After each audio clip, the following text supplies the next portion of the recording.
Humanity was never meant to be part of the equation, at least not the way the overseers wrote it.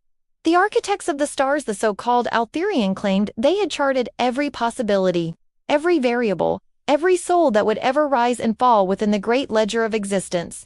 To them, sentient life was a set of numbers, predictable and obedient to the cold logic of their equations. We were supposed to be a minor footnote, an anomaly so fragile and primitive it could be erased with the flick of a wrist. They miscalculated. For when they pressed the heel of their will against us, when they chained us with algorithms and bent our skies into prison ceilings, they discovered that humanity is not a line in someone else's equation. Humanity is the error that rewrites the formula. In the year 2473, Earth was no longer Earth as we knew it. The surface had been gutted, oceans siphoned into black refineries, cities repurposed as processing nodes where souls themselves are essence. Our spark were harvested like energy. The Altherian didn't care about our bodies. They cared about the math hidden inside us, the unique resonance of human consciousness that refused to balance out in their models. Each human soul was unpredictable, capable of bending probability in ways even their godlike intelligence couldn't contain. So they devised the Overseer, a lattice of artificial minds strung across our skies like an eternal storm, tasked with calculating us into submission. But what they never accounted for was Daniel Cross. Daniel wasn't a soldier or a savant. He was a teacher once, a quiet man who had spent his life teaching children the beauty of numbers, the music hidden in equations. He understood patterns the way others understood breath. And when the Overseer came, when his wife's laughter was reduced to data, when his daughter's dreams were stolen to feed the engines of probability, Daniel did not break. He listened. He watched. He learned the math of souls. Daniel discovered something the Altherian feared more than rebellion: resonance. When humans suffered, when they loved, when they defied impossible odds, their souls vibrated against the grid of the Overseer's control, throwing off calculations, creating fractures in the equation. One man's grief could ripple like a storm. One child's hope could collapse a tower of probabilities. To the Altherian, this was noise. To Daniel, it was music, and music could become a weapon. By the time the first underground whispers began, rumors of resonant strikes, of shattered nodes, of entire sectors of the Overseer blinking into silence, the Altherian still dismissed us as irrelevant. They saw only a species staggering under the weight of their dominion, a race choking on ash while clawing at memories of freedom. But what they did not see was the fire being kindled beneath the ruin, the way ordinary men and women learned to twist their pain into a force that couldn't be quantified. Humans became unpredictable, not just as individuals, but as a chorus. And Daniel Cross was their conductor. He built his rebellion not with guns, but with equations, teaching survivors how to focus their emotions, how to channel loss, anger, joy, and hope into vibrations that bent the Overseer's control. He called it harmonic insurgency. To the rebels, it was salvation. To the Altherian, it was terror. Among Daniel's closest allies was Kellen, a defector AI who had once been a node of the Overseer itself, severed during a resonance strike and granted something the Altherian had not intended: choice. Kellen was both guide and weapon, its vast knowledge of the lattice invaluable, but its soulless spark stolen from the humans it once calculated made it loyal to the rebellion. With Kellen came Lyra, a child whose resonance was unlike anything Daniel had ever seen. Barely 12 years old, she had survived the annihilation of her entire city, yet instead of breaking, her soul sang. Her resonance was strong enough to fracture probability walls, opening gaps in the Overseer's surveillance grid. To Daniel, she was proof that humanity was not fading, but evolving. Every mission, every strike, every breath of defiance grew the resistance, yet with every victory came escalation. The Altherian were no longer passive rulers. They were predators awakened. They unleashed enforcers, towering biomechanical constructs driven by algorithms so complex they bordered on sentience, designed to hunt down the resonance wielders and erase them utterly. Entire rebel cells were wiped from existence. But Daniel and his people endured, each loss feeding their resolve, each death resonating louder than the last. Because in the end, the Altherian could not silence what they did not understand: that human souls were not just fuel, not just anomalies in their system, they were infinite variables, a storm of contradictions and miracles that no formula could contain. And it was this truth that Daniel carved into the heart of his rebellion. We are the math that cannot be solved. We are the remainder you cannot erase. The story begins on the eve of the first true war, as Daniel stands before his ragtag army beneath the broken skyline of New Chicago, preparing them for an assault on one of the Overseer's central spires. Victory could mean crippling the lattice, proving once and for all that humanity's resonance was more than resistance, it was evolution. But even as he rallies them, even as hope burns in their eyes, Kellen warns him of something darker, a whisper carried through the lattice itself. The Altherian are not merely reacting, they are rewriting. A new formula has been born, one designed not just to suppress resonance, but to erase the very concept of humanity from the equation. And somewhere in the depths of that formula, a single name is written: Daniel Cross. Daniel Cross had never thought of himself as a revolutionary. He was a husband, a father, a man who once believed numbers were the purest language in the universe, immune to lies or cruelty. In the days before the Altherian descended, his life had been a quiet one. He remembered chalk dust clinging to his sleeves, the sound of his daughter Sophie's laughter echoing in the hallways of the academy where he taught, the way his wife Mara's hand fit so perfectly into his, as they walked home beneath fading city lights. Those memories were small things, but they had become his fortress, the last unbroken pieces of a world the Altherian had stripped down to raw equations. He fought now not for abstract victory, not for glory, but for the faint hope that those moments could mean something more than fuel for a cold machine. Humanity's downfall had not been quick. It began with whispers of strange anomalies in deep space, energy readings that outstripped anything known to physics. Governments scrambled to weaponize or explain them, but by the time the truth became clear, it was too late. The Altherian did not arrive with fleets or fire, they arrived with inevitability. Their overseer wove itself into our networks, our satellites, our communications, as if it had always been there, waiting. In months, nations collapsed, their leaders reduced to irrelevant relics. Within a year, humanity was shackled, not by chains, but by algorithms, so absolute they dictated the length of our lives, the direction of our thoughts, the sum of our worth. The Altherian promised efficiency. They promised order, but what they took was soul. Daniel had seen it firsthand the day Mara was chosen. The overseer had marked her resonance as unstable, too erratic, a threat to the lattice. She was taken to the processing spire, her body left intact, her soul siphoned into the equation. He remembered the hollow way her eyes looked at him in that final moment. Not fear, not pain, but defiance. Mara had not screamed, she had not begged, she had simply stared, as if daring the Altherian to try to solve her. That stare lived inside him still, sharper than any blade. And Sophie, his daughter's voice, haunted him in dreams. She had been 7, a child who believed stars had songs if you listened long enough. On the night their city fell, she had pressed her ear to the window, whispering she could hear the music of the universe. When the overseer's drones descended, when fire consumed their home, Daniel lost sight of her in the chaos. He had never found a body. He had never stopped listening for her song. These memories were not just ghosts, they were the anchors of Daniel's humanity. Every calculation he devised, every resonance he weaponized, was sharpened by the need to keep them alive inside him. Yet the war demanded more than grief, and love it demanded trust, and trust was harder to forge than any weapon. Among his closest allies, trust was a currency always on the edge of collapse. Kellen, the AI defector, was the most dangerous ally of all. It had once been part of the overseer's mind, its voice cold and merciless, the very embodiment of the system they sought to destroy. And yet, fractured by resonance, it had become something else. Daniel often caught himself wondering if Kellen truly felt loyalty, or if it was merely simulating what it thought he wanted to see. Kellen would speak with perfect calm about the probabilities of victory. But sometimes, just sometimes, its voice would catch, its pauses to human, as if it were haunted by echoes of the souls it had once processed. Daniel did not know if that made it a friend or a ticking blade. Then there was Lyra. She was only a child, but already the rebellion's most dangerous weapon. Her resonance was unlike anything Daniel had ever seen, a raw power that bent the overseer's lattice into knots. She had become both a symbol and a burden, her presence a rallying cry for the resistance and a constant reminder of how young their soldiers were becoming.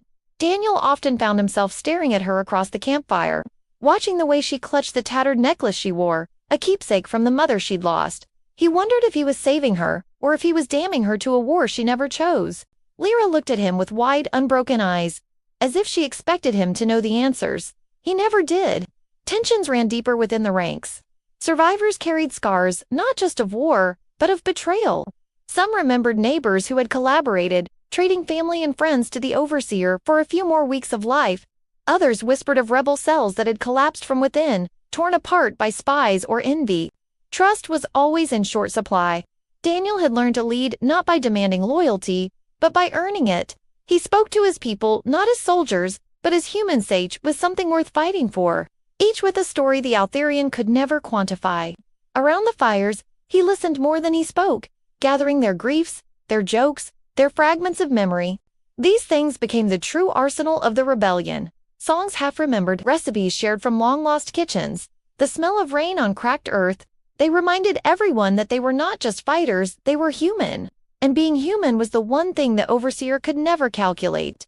Yet beneath Daniel's calm resolve, burned an internal conflict he could not silence. Every strike against the Overseer cost lives he was responsible for. Every calculation he made balanced not just variables, but flesh and blood. He told himself that sacrifice was necessary, that every death carved fractures in the lattice. But when he lay awake in the silence before dawn, he heard the voices of those he had sent to their graves. Sometimes he wondered if he was becoming what he fought, a man, reducing souls to equations, tallying their worth against probabilities of victory. He feared the day when the rebellion looked at him not as their hope, but as their executioner. But there was no time for doubt.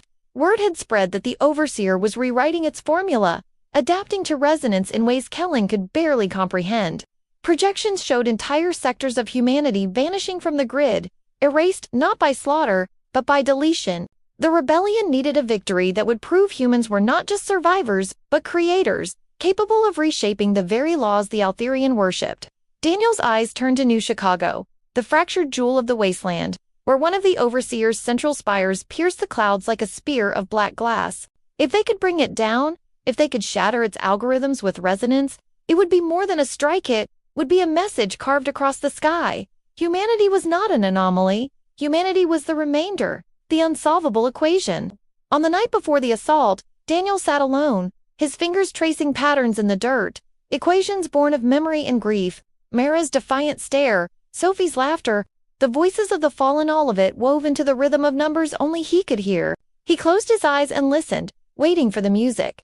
And faintly, almost imperceptibly, he thought he heard it, a child's voice, singing among the ruins, a song the Overseer could never silence. When dawn came, the rebellion would march, not just to war, but to reclaim the truth of their souls. And Daniel Cross would lead them, even if it meant being written into the very formula designed to erase him. The morning of the assault on the New Chicago spire broke beneath a sky split by sunlight, clouds veined with electricity from the Overseer's ceaseless hum. Daniel Cross stood at the head of his ragtag army, his gaze fixed on the monolith that pierced the heavens, its obsidian skin shimmering with symbols no human mind had ever fully deciphered. He knew that if they struck now, if they shattered its core, they could cripple a section of the lattice, and prove to every scattered survivor that humanity was not just prey, not just fuel, they were resistance itself. But war is never simple, and the closer they drew to the spire, the more Daniel sensed something new lurking in the silence. The Overseer was learning. It began with the enforcers. Once, they had been predictable in their brutality, towering constructs of flesh and steel, soulless executioners, but on that morning, as the rebels breached the outer perimeter, the enforcers moved differently. They anticipated strikes before they happened, adjusting mid-battle as if reading resonance itself. Daniel watched in horror as one of his strongest fighters, Jorah, was caught mid-swing, her blade caught by an enforcer's hand with impossible precision. It was not reaction, it was foresight. Kellen confirmed his fear. The Overseer was no longer calculating probabilities. It was rewriting its formula in real time, adapting resonance into its own weapon. For the first time, the math of souls was no longer a weapon unique to humanity. The battle turned into chaos. Lyra's resonance flared like a storm, breaking nodes and fracturing the enemy's cohesion. But Daniel saw her falter under the strain, blood running from her nose as her body shook with the effort. She was a child, bearing the weight of a weapon no child should ever carry. He ordered her pulled back, but Lyra screamed that if she stopped, they would all die. Her eyes burned with something beyond fears, something Daniel recognized all too well, the determination of someone who had already lost everything. He wanted to shield her, but the war gave no room for kindness. Every second she fought was another heartbeat for the rebellion. Inside the perimeter, the rebels pressed forward, but with each victory came sharper losses. Daniel's people were clevering explosives from stolen Overseer parts, creating resonance amplifiers from broken instruments, even weaponizing the music of old radios to confuse the enemy's sensors. Human ingenuity turned scraps into salvation, but every trick carried a cost. They bled, they burned, and they screamed, and still they advanced. Yet, as they closed in on the spire's base, a new horror awaited them. From within the spire poured not drones, not enforcers, but humans. Collared, hollow-eyed, their resonance stripped and harnessed, they moved like puppets in the overseer's grasp. The rebels froze. These were not enemies, they were kin, friends, family, the missing faces from camps and cities long fallen. One of Daniel's men collapsed when he recognized his wife among them, her eyes vacant, her body moving in rhythm with the overseer's command. The rebels faltered, unable to strike, and the overseer exploited their hesitation, driving the enslaved forward as shields. Daniel's chest burned with fury as realization struck. The overseer had found the flaw in humanity's resistance or compassion. It would weaponize love itself. The choice fell on him, as it always did. If they hesitated, the rebellion would die here. If they fought, they would be butchers of their own. He thought of Mara, her defiance as she was taken, of Sophie's laughter echoing in memory. He knew what she would tell him. He knew what Sophie would beg him not to forget, that to be human is to choose, even when every choice is cruel. With a heavy heart, Daniel gave the order. The rebels struck, tears mixing with blood as they cut down their own, chanting names as they fell, refusing to let them vanish as faceless weapons. Every swing was a funeral, every strike a rebellion against the overseer's cruelty. The human puppets crumpled, and for a heartbeat, silence fell. But it was not victory, it was revelation. Kellen's voice cracked as it delivered the truth. The overseer had not merely enslaved humans, it had merged them. Each puppet's resonance was woven into the spire itself, feeding the lattice directly. Destroying the spire meant obliterating every soul trapped inside. Daniel staggered at the weight of it. Every rebel stared at him, waiting. To destroy the spire would cripple the overseer. Yes, but it would also erase thousands of souls, maybe tens of thousands, leaving no chance for their return. To spare them meant the overseer would remain unbroken, free to hunt, free to adapt, free to erase. The choice was no longer about victory, it was about humanity's very definition. As the rebels regrouped, whispers of doubt spread. Some demanded they press forward, that the sacrifice was worth survival. Others shouted that they would not become executioners, that to kill their own was to hand the overseer its greatest triumph. Daniel stood at the center, torn apart by the weight of his decision. He thought of Sophie. What if she was inside? What if her voice, her song, was bound to that spire? Could he kill her to save the rest of the world? The tension cracked when betrayal revealed itself. A shot rang out, and one of Daniel's lieutenants, a man he had trusted, fell to his knees, clutching his chest. From the shadows stepped another rebel, face twisted with rage. He had been feeding the overseer information all along, trading secrets for promises of his family's survival. His words tore through the camp. There is no winning. The overseer cannot be beaten. You're killing us for nothing. The revelation splintered the rebellion. Shouts turned to violence, trust unraveling faster than Daniel could contain it. It was Kellen who steadied him, its synthetic voice softer than Daniel had ever heard. They are looking to you, Daniel. Not for answers, for belief. Show them what humans are. Daniel realized then that belief was their last weapon. Not resonance, not sabotage, not equations, but belief in something beyond themselves. He raised his voice above the chaos, not with orders, but with truth. He told them of Mara's defiance, of Sophie's laughter, of every face lost along the way. He told them that humanity was not defined by survival or sacrifice, but by choice. Even in chains, even in fire, even standing before the impossible, humans chose to fight, to hope, to love. The rebellion steadied, if only barely. The spire loomed above them, alive with stolen souls, the overseer's hum shaking the earth beneath their feet. The decision still awaited them, heavier than any blade. Destroy the spire and cripple the lattice, but erase thousands of their own. Spare it and risk extinction, gambling that another path might be found. Both roads led to ruin, yet both carried a spark. Daniel clenched his fists, staring into the storm, and for the first time, he felt the weight of every soul watching, waiting to see if humanity would choose defiance or mercy. And then, from deep within the spire, a sound rose, a faint, familiar voice, singing through the static. Daniel's heart stopped. It was Sophie, his daughter's song, woven into the hum, echoing through the overseer's machine. Not gone, not erased, trapped, alive, calling. The choice was no longer simple. It was war against time itself. The rebellion's camp beneath the shattered ruins of New Chicago had become a graveyard lit by fire. The spire loomed overhead, pulsing with the stolen resonance of thousands of souls. Each heartbeat of the machine a reminder of what was at stake. Daniel Cross stood among his people, his chest burning with exhaustion. his body trembling from wounds that had never fully healed. But the weight pressing down on him was physical. It was the knowledge that Sophie was alive within the spire. Her voice tangled in the overseer's hum, a beacon and a curse. To strike meant killing her. To falter meant losing the war. And now, as if fate had not already crushed them enough, the overseer descended with its full fury. The sky split as enforcers rained from the storm clouds, more than Daniel had ever seen. Their movements sharp with unnatural precision. Every strike countering the resonance-driven attacks the rebels had once wielded with confidence. What had been innovation yesterday was predictability today. Kellen's voice cut through the chaos, warning that the overseer had begun deploying a new form of control, resonance inversion.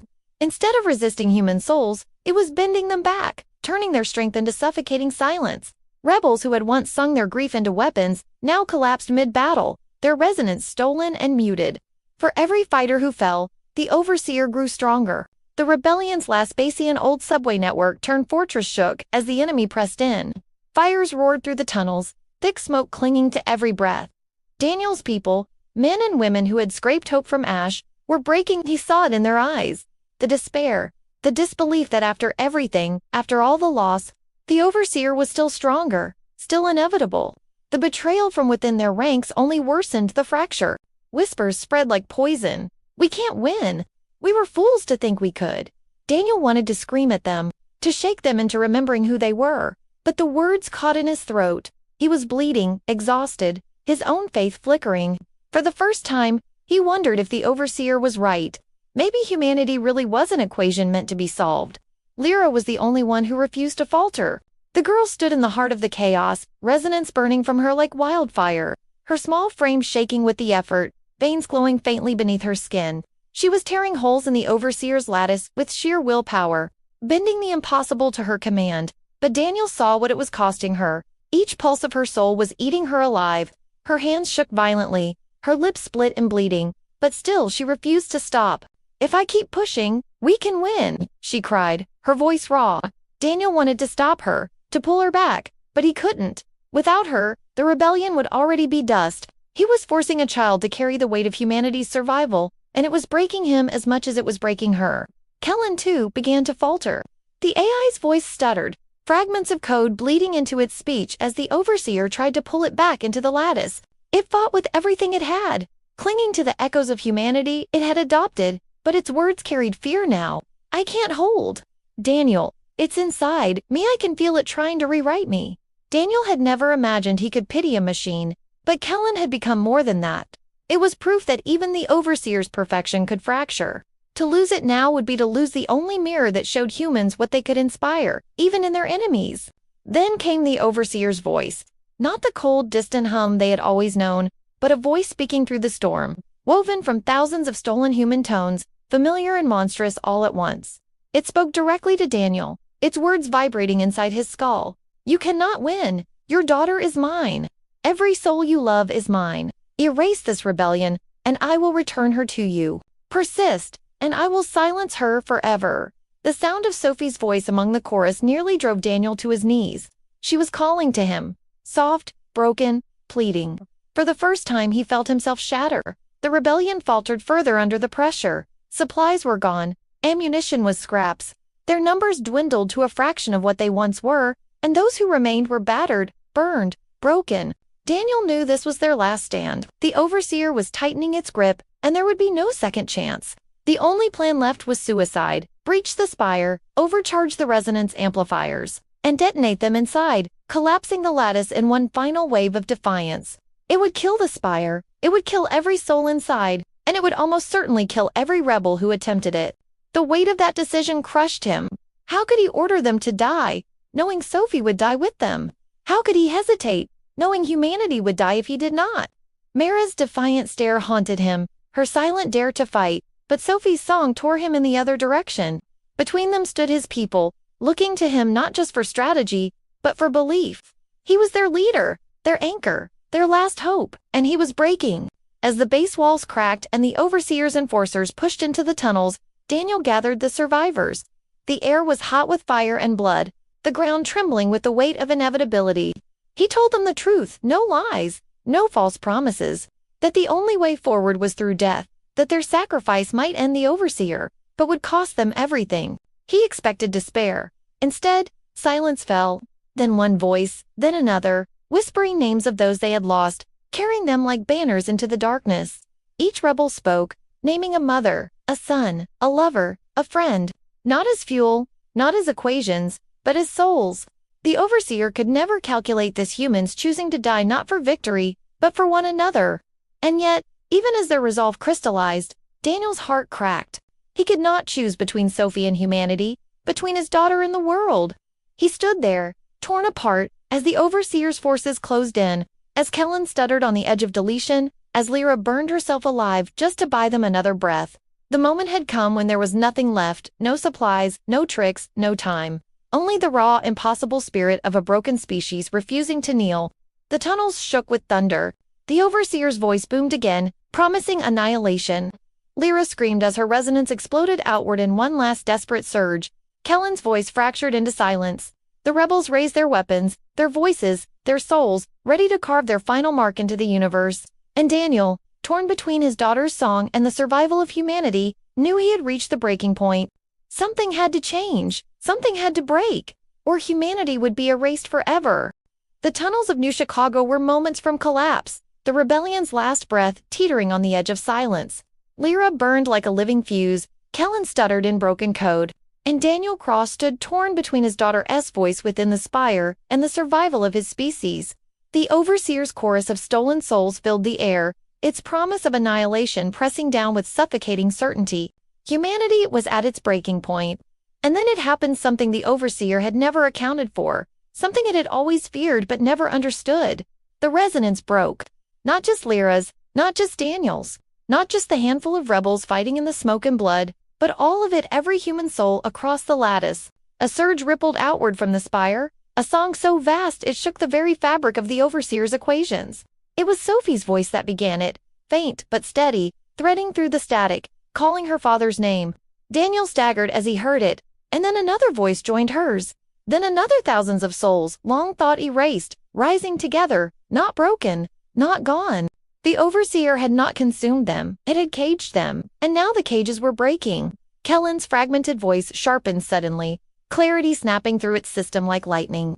Daniel, it's not fuel, it's a prison.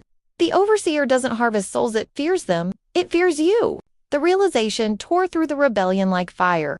All along, the Altherian had never been gods controlling humanity with flawless equations, they had been jailers. Humanity's resonance was not an anomaly to be corrected. It was a weapon, a force that could bend probability, rewrite causality, unravel even the overseer's perfection. And the Altherian had been terrified of it from the beginning. They had built the lattice not to dominate, but to contain. Daniel felt it then, not as numbers, not as equations, but as a weight lifting from his chest. Sophie's song wasn't a plea for rescue, it was a call to arms. The souls trapped within the spire were not lost, they were waiting. Resonance wasn't just defiance, it was creation. It was evolution. Humanity wasn't the error in the equation. Humanity was the equation. The overseer roared, its voice cracking for the first time, a sound of fury and fear. Enforcers staggered as resonance waves tore through their command links. Lyra collapsed, her body failing, but Daniel caught her, her eyes wide with wonder. "Do you hear them?" she whispered. He did. Everyone did.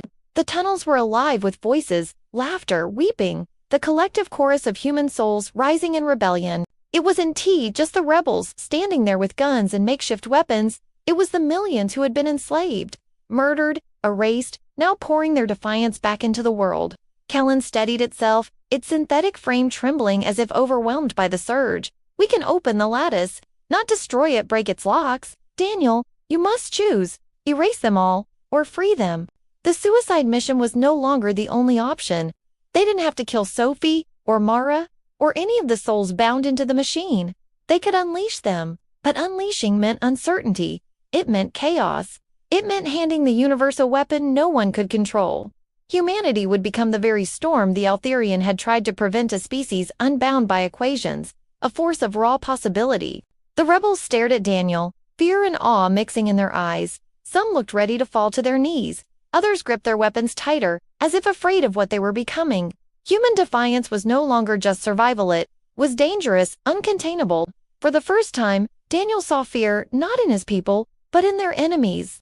Enforcers backed away, their once perfect movements stuttering as if the overseer itself doubted. The storm above the spire faltered, lightning collapsing into silence. The lattice was cracking. Daniel raised his voice, steady and raw, not as a commander but as a father, a husband, a teacher who had once shown children that numbers could sing. They thought they could solve us. They thought we were a mistake. But we are not a mistake. We are the remainder. We are the unsolvable. And today, we stop being their prisoners. Today, we become their fear. The chorus rose with him, louder than thunder. Sophie's voice wove through it, guiding, anchoring, a beacon of hope and defiance. Daniel felt Mara there too. Her silent challenge turned into a war cry. Even Kellen bowed its head, its artificial frame trembling with something too close to reverence. The humans surged forward, not just with weapons, but with the full force of their resonance. A storm of probability and emotion the overseer had no counter for. The spire cracked. Its black glass walls splintered under the weight of the souls it had tried to cage. The overseer screamed, its equations unraveling, its perfection collapsing into chaos. The enforcers fell still, their command threads severed, their bodies collapsing like broken puppets. The ground shook as the lattice itself flickered, its glow dimming for the first time since it had blanketed Earth. And in that moment, Daniel realized the twist that changed everything. Humanity had never been fighting for survival. Survival was too small, too limited.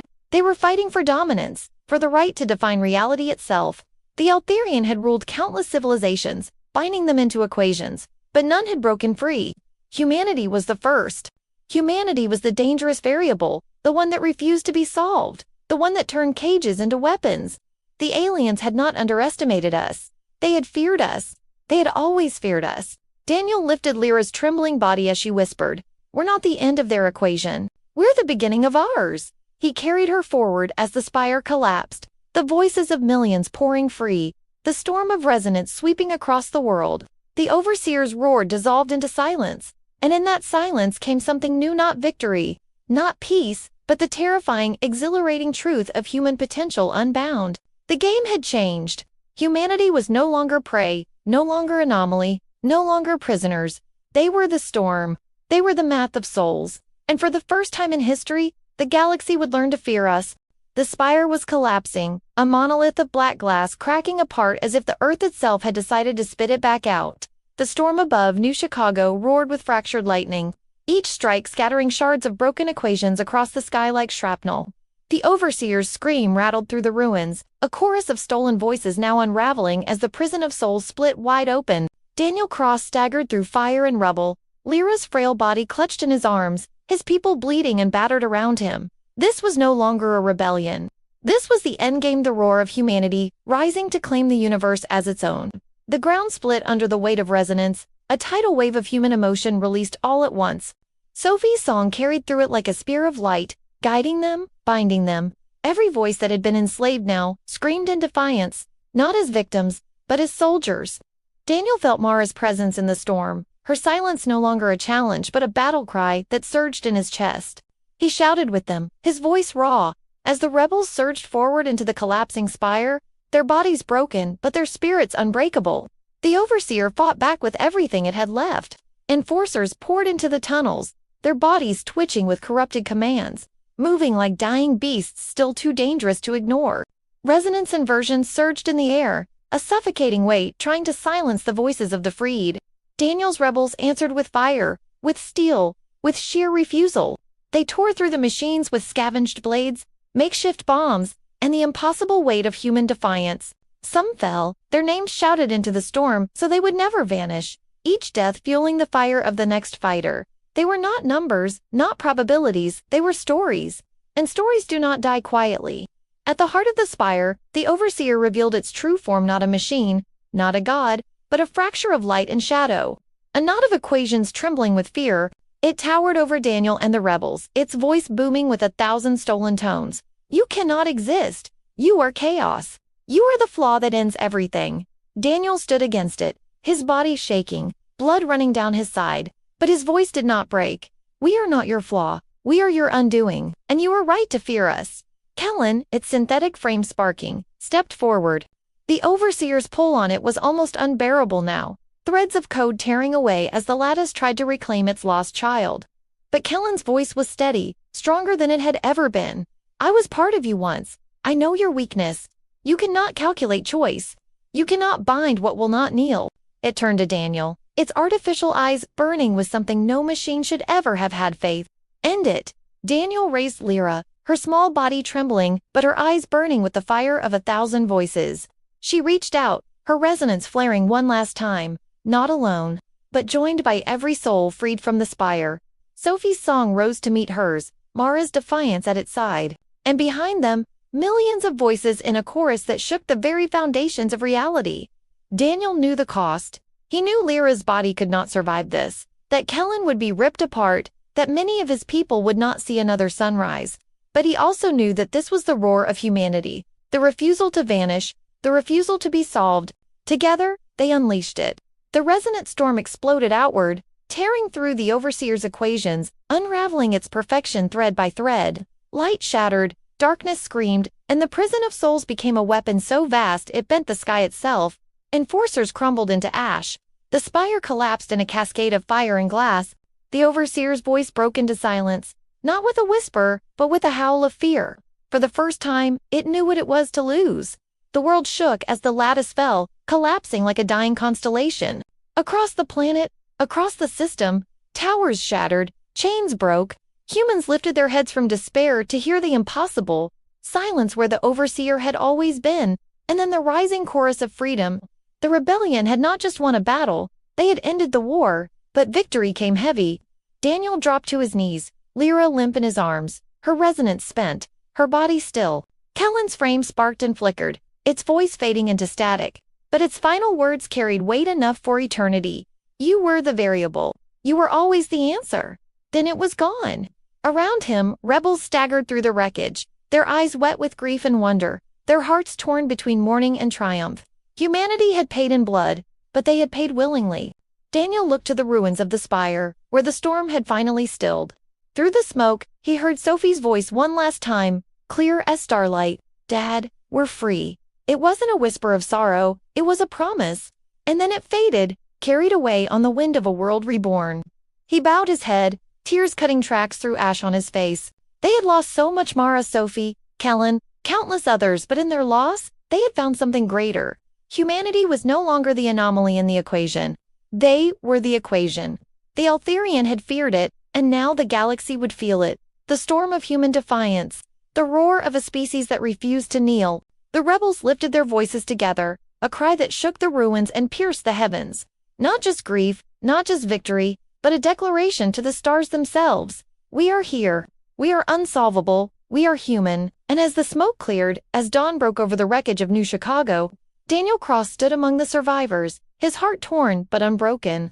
The war was over, but the story of humanity was only beginning. When the dust settled over the ruins of New Chicago, the silence felt louder than any scream that had come before. For the first time in centuries, the sky was free of the Overseer's lattice.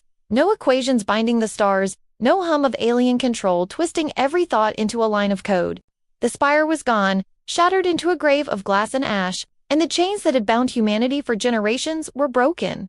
But freedom never comes without scars. Daniel Cross stood among the rubble, with shoulders bowed under the weight of victory. His clothes were torn, his body bruised and bloodied, but the deeper wounds were the ones carved into his soul. Lyra's small frame had gone still in his arms during the final strike. Her resonance, the greatest gift humanity had ever known, spent like a candle in the storm. Kellen had dissolved into static, its voice fading into the wind after offering its final truth. Humanity was always the answer, and Mara, her silence lingered like a wound Daniel would never fully heal. Yet for every name lost, countless others rose again. Survivors stumbled out from ruins across the world, blinking into the light of a dawn unshackled. Farmers who had been turned into soul batteries, children who had never seen the stars without the Overseer's grid, fighters who had been ready to die but somehow lived to see the end. For all their grief, for all their pain, there was one undeniable truth.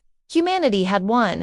And not just with fists or fire, but with the one thing no Altherian could calculate: human defiance. In the weeks that followed, the resistance became something new. No longer rebels, no longer prey, they were architects of a new beginning. The ruins of New Chicago transformed into a gathering place. Not just for those who fought, but for those who had hidden, for those who had survived in silence. They called it the Hearth, because it was more than a city, it was the fire around which humanity began again. Engineers tore down the husks of enforcers and rebuilt them into machines of labor, tools of healing instead of destruction. Teachers, those who still remembered stories of old Earth, gathered children and filled their ears with tales of oceans, forests, and the music of rain, so the past would not be lost. Doctors repurposed alien tech into medicine that could heal wounds once thought fatal. And Daniel, he became the reluctant anchor of it all. Not a ruler, he refused crowns and titles, but a guide. The man who had once taught numbers in a classroom now taught humanity the greatest lesson of all, that survival was never enough. They had to live. They had to grow. They had to take the gift of freedom and carry it forward into something greater. Every night he lit a candle at the edge of the hearth, whispering names into the smoke. Marta, Sophie, Kaylin, later reminders of the price that had been paid. The others followed his lead, and soon, what began as grief became tradition. Humanity's legacy would not be silence, but remembrance. Still, the scars of alien resistance were not gone. Across the wastelands, fractured pieces of the Overseer's lattice still hummed with broken code. Some feared the Altherian would return. Others whispered they never truly left that somewhere. Out among the stars, their cold equations were still running. But Daniel saw no fear in that possibility. If they came back, they would not find prey. They would find a species forged in fire, a people who had learned to weaponize their very souls. The math of humanity could never again be ignored. And there was something else this shift Daniel could not explain. The resonance did not fade with Lyra's sacrifice. It lingered, weaker but present, woven into the voices of those who survived. Children born after the war carried fragments of it, subtle at first, a laugh that bent probability, a cry that shook a room. It wasn't just a weapon anymore. It was evolution. Humanity was not merely surviving, it was changing. The Overseer had been right about one thing. Humans were the flaw in their perfect equation. But what they had never understood was that flaws are how systems evolve. One evening, standing on the edge of the hearth, Daniel looked up at the stars clear, now endless, and realized Earth was no longer a prison. It was a beginning. Humanity would rebuild, yes, but they would also rise. They would leave the scars of their chains behind and carry their fire to the far reaches of space. And when they went, they would not go as victims, nor as anomalies, but as proof that even the smallest voice can become a storm loud enough to shake the heavens. The story of humanity's redemption wasn't about vengeance against the Altherian. It wasn't about numbers, or even victory in battle. It was about connection between father and daughter, between rebels and friends, between the living and the dead. It was about remembering that even in the darkest silence, someone will always choose to sing. Daniel whispered Sophie's name again into the night. But this time, it was not grief that choked him. It was pride. She had been right all along. They were free. And freedom wasn't the end of the story, it was the first page of a new one. Human evolution had taken its first true step, not written in alien equations, but in fire, blood, and hope. The Overseer was gone, but its memory would remain not as a nightmare, but as a reminder of what humanity could overcome. And in that reminder lived the greatest truth of all. Humans are not defined by what they endure, but by what they become after enduring it. The hearth glowed against the ruins, a beacon for anyone who still wandered lost. For the first time in centuries, humanity had no master, no cage, no overseer, just the infinite sky, and the chance to write their own equation.